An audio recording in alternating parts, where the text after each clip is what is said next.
Chapter 9. Scott and Derek's walk to their apartment was an incredible and fantastic stroll through a bizarre world of ghoulish zombies. There were not many zombies in Savannah yet, but at the rate the infected, starving zombies were chowing down, the streets would soon be full of hungry ghost zombies. In Pulaski Square, they encountered a one-eyed, grumbling, stumbling, peg-legged pirate zombie dragging a broken sword.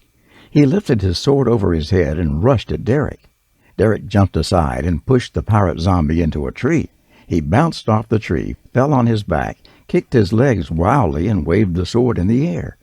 Scott and Derek hurried away before he could roll over and stand up for a second attack. In Madison Square, they came across a troop of 15 drooling Spanish-American soldier zombies. They marched in a haphazard circle and bumped into each other. One grabbed the air and began to chew on nothing. The other soldier zombies rushed over to chow down on his meal, and then there were 16 drooling zombies fumbling around in the square. In Lafayette Square, they saw a ghostly woman zombie dressed in a fancy hooped pink dress with a lovely matching wide fancy hat. She fanned her rotting face with a wooden fan that she held in her bloodied hand. Being a proper Southern belle, she waved a friendly greeting and smiled. One tooth dropped out of her decaying gums and stained her lovely dress. At the Colonial Park Cemetery, they had to run away from a horde of rotting, moaning, stumbling, broken, ugly zombies that reached out to grab them from between the iron fence. In the ravenous zombie crowd, there were baby zombies, big fat zombies, nicely dressed zombies, and American Revolution zombies. They crossed Oglethorpe Avenue, and Scott almost got bitten by a Native American zombie, but Derek quickly shoved the zombie into an oncoming city bus. The Native American zombie splattered and burst into 6 pieces.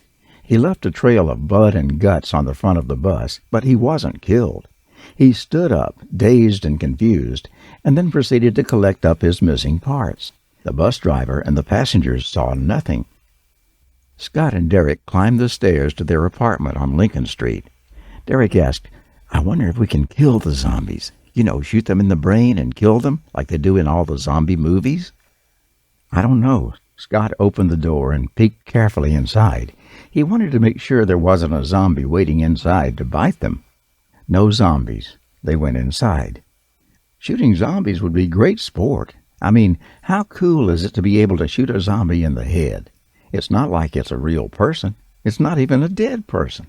It's a ghost of a dead person, Derek said, and went to the kitchen.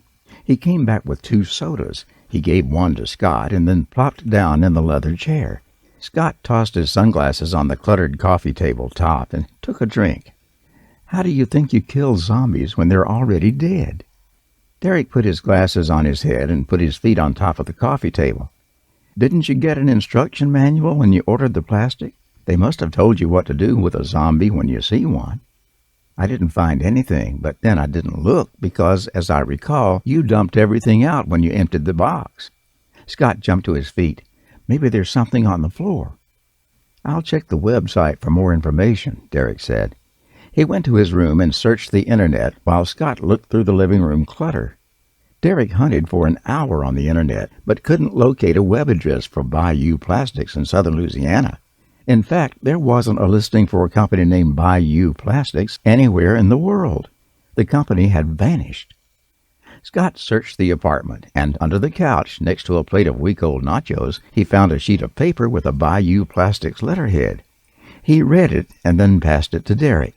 "We're screwed," he mumbled. It read, "You buy Bayou. You see zombie and a glow purple. You kilt and you bury for dead, de zombies. Shoot dead in de brain. No brainer. You help. Thank you." Derek, the zombie killer, read the instructions and grinned happily. "Cool. Let's go zombie hunting."